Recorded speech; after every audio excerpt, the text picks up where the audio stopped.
Guess what? Guess what we're talking about? Asthma. Hi, everybody. We're here in our new location. It's Doug. I'm not. I'm Allie. She is not Doug. So today we're going to be talking about the latest Wes Anderson film, Isle of Dogs. Woo!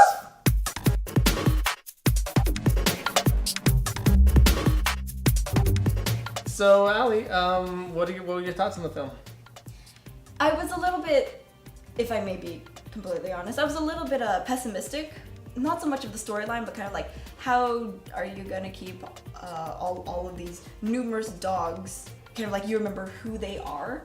I remember back when I was in high school, one of my friends who watched a lot of anime would say that she doesn't really like watching live action movies because people tend to look the same, whereas in anime, people have a very distinct look. And it's kind of the same thing with like dogs, I guess, especially in this movie. But it did a wonderful job of keeping things organized. It was cute, it was charming, it was fun to watch.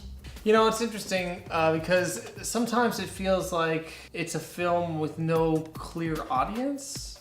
Yeah, okay, I totally agree with that. But at the same time, as a result, it kind of has a nice appeal for everybody.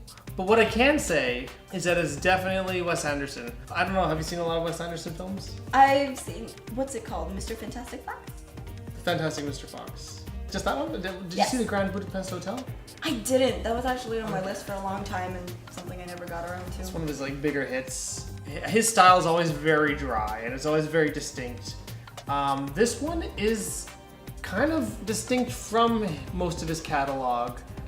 Usually his stuff is very colorful, and this one is like the colors are very muted. It takes place on a garbage island, so it actually kind of makes sense. Mm-hmm. But at the same time, like, it's not a bad looking film either. In fact, it's stylistically, that's one of the main things I think it has going for it, is that stylistically it looks great. I love stop motion. It's puppies! And Stop motion puppies! She's a big dog fan. You know, we mostly have cats on the show as they invade our laps. And our food. But she's a big dog lover at heart. It's interesting having this movie that's definitely Wes Anderson, but also distinct from Wes Anderson's stuff. So there was something I actually wanted to address, and it was some people's concern, like, are they whitewashing the fact that this is set in Japan, but they have white voice actors?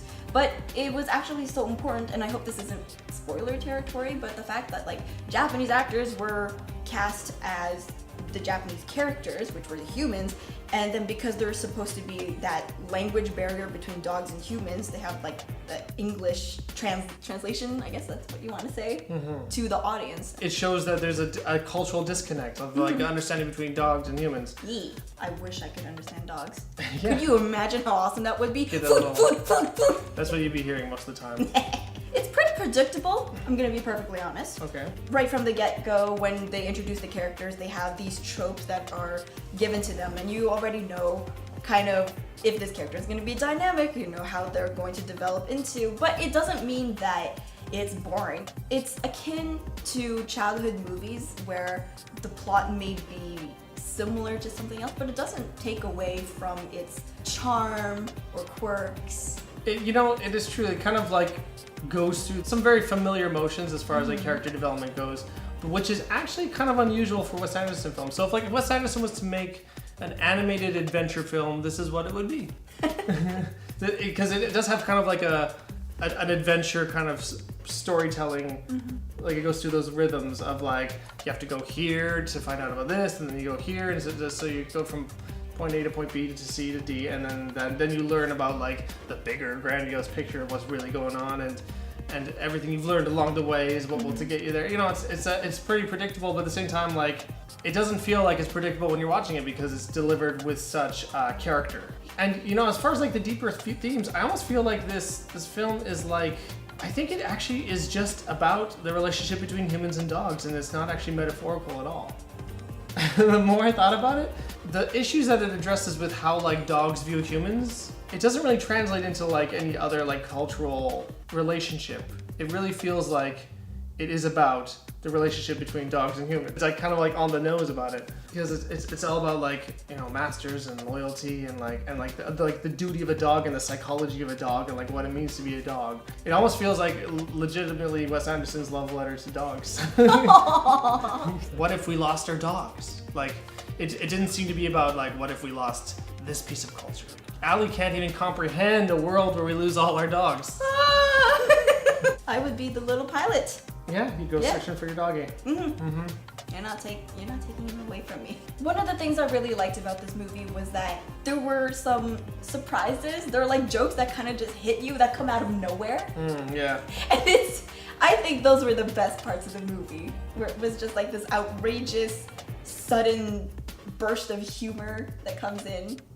I loved it. I like the use of the translators. It's not that like it stays official in translating from Japanese to English. Like they have a literal translator that's talking in a booth, but just like the emotional attachment to it, they're just like, this is happening.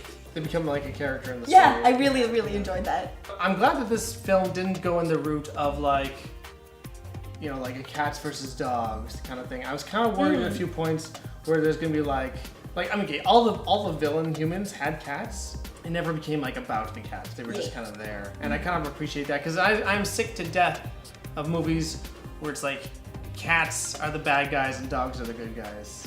I'm like, can you just like not? There was a whole movie about that. And you know why? Because freaking dog people irrationally hate cats. It's the stupidest thing, and it never goes the other way around. You never see the dogs are the bad guys in the movies. Because cat people don't hate dogs. They're just like, I don't get dogs. I don't get dogs a lot of the time. But like dog people, for whatever reason, so many of them just hate cats on principle. You're trying to communicate to cats without understanding their language. That's the problem. It's like, it's just as if you were to like go to another country, you go to France, and things are different there, and you're like, oh, I hate French people. It's the same thing. You're so passionate about this. People don't understand cats. So they try to treat a cat like a dog, and then the cat walks away. They're like, well, that's rude. It's because it's like you're not meeting them at their level, doofus. So anyway, I'm glad the movie didn't go down in that direction, because I feel like that would have been just like this kind of like weird cliche, like really easy road to go down in. Like the early 2000s cat versus dog. Was that what it's called? I don't know. Oh yeah, cats and dogs, I think. Yeah, maybe cats versus dogs. Yeah, I don't know. Anyways, not a good movie. That's kind of like personal biases aside. It was also just not a good movie. So yeah, at the end of the day, I guess, would you recommend it? Who would you recommend it to? Yeah, you're right, because it doesn't seem to have a very visible, targeted audience. Anyone can watch this. Yeah, it might freak out some smaller children. But at the same time, like, older kids could probably get something out of it. I would also recommend it to, just about anybody, because, you know, it's nice because it's a film that just isn't really like anything else out there. I always just like it when there's something unique out there, like a unique piece of cinema. Especially when it's about undying loyalty. And not just like dogs to humans, but humans to dogs too. I'd say definitely check it out. It's worth seeing. At this point, you either know if you're on board for Wes Anderson or you're not on board for Wes Anderson. I'm on board for Wes Anderson. You should especially watch this movie if you're on board for puppies. There you go. Because they're everywhere. Well, thank you for checking out our little review of Isle of Dogs. Let us know what you thought of it in the comments down below, or what you think of any Wes Anderson film in the comments down below. Give us a like if you like puppies. Do you like doggies? Give us a thumbs up. Please subscribe if you're like, who are these guys? I want to watch more of their videos. Well, it's easy. Just press the subscribe button. We release stuff all the time. Thanks for watching. Bye.